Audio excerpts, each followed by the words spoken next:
Taste the Daily.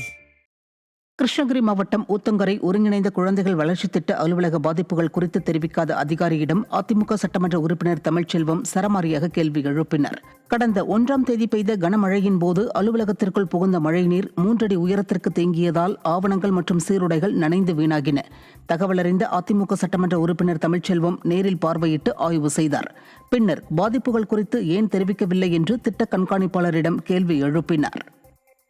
Krishnagiri மாவட்டம் ஊத்தங்கரை அருகே அரசு நகர பேருந்தின் ஸ்டேரிங் கட்டாகி விவசாய நிலத்திற்குள் புகுந்ததால் பரபரப்பு ஏற்பட்டுள்ளது. ஊனாம்பாளையம் அருகே அரசு நகர பேருந்து வளைவில் திரும்பிய பொழுது பேருந்தின் முன் சக்கரத்தையும் ஸ்டேரிங்கையும் இணைக்கும் எண்டு கட்டானதால் பேருந்து வளைவில் திரும்பாமல் நேராக விவசாய நிலத்திற்குள் புகுந்து விபத்தில் சிக்கியது. இதில் ஓட்டுநர் மற்றும் 2 பயணிகளுக்கு லேசான காயம் ஏற்பட்டது. ஸ்டாலின் அரசின் அரசு பேருந்துகள் முறையாக பராமரிப்பு இல்லாததால் ஆங்காங்கே விபத்தில் சிக்கும் நிலை உள்ளதாக மக்கள் குற்றம் சாட்டுகின்றனர்.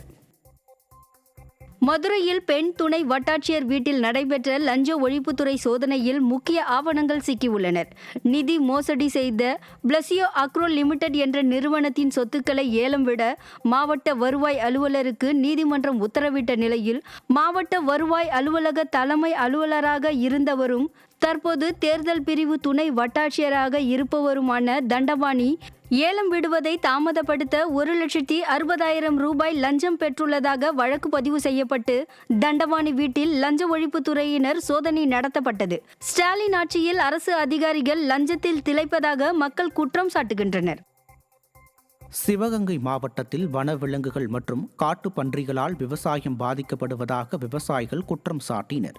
சிவகங்கை மாவட்டம் ஆட்சியர் அலுவலக கூட்டரங்கில் நடைபெற்ற மாதாந்திர விவசாயிகள் குறைதீர் கூட்டத்தில் கலந்து கொண்டு பேசிய விவசாயிகள் மானாமதுரை, திருப்புவனம், இளையான்குடி உள்ளிட்ட பகுதிகளில் நெல், கரும்பு, வாழை உள்ளிட்ட பயிர்களை காட்டுப்பன்றிகள் நாசம் செய்து வருவதாகவும் இதனை வனத்துறை கண்டுகொள்ளாமல் அலட்சியம் காட்டி வருவதாகவும் குற்றம் சாட்டினர். எனவே ஸ்டாலின் அரசின் மாவட்ட நிர்வாகமும் வனத்துறையும் காட்டுப்பன்றிகளை கட்டுப்படுத்த வேண்டும் என்று கோரிக்கை வைத்தனர். கன்னியாகுமரி மாவட்டம் பூதப்பாண்டி அருகே முன்சக்கர டயர் வெடித்ததில் கார் தலைக்குப்புற கவிழ்ந்து விபத்துக்குள்ளானது. அழகிய பாண்டிபுரம் பகுதியில் உள்ள நெடுஞ்சாலையில் சென்று கொண்டிருந்த காரின் முன்பக்க டயர் வெடித்த நிலையில் நிலை தடுமாறி தலைக்குப்புற கவிழ்ந்து விபத்துக்குள்ளானதுடன் முன்னால் சென்ற 3 இருசக்கர வாகனங்கள் மீது மோதியது.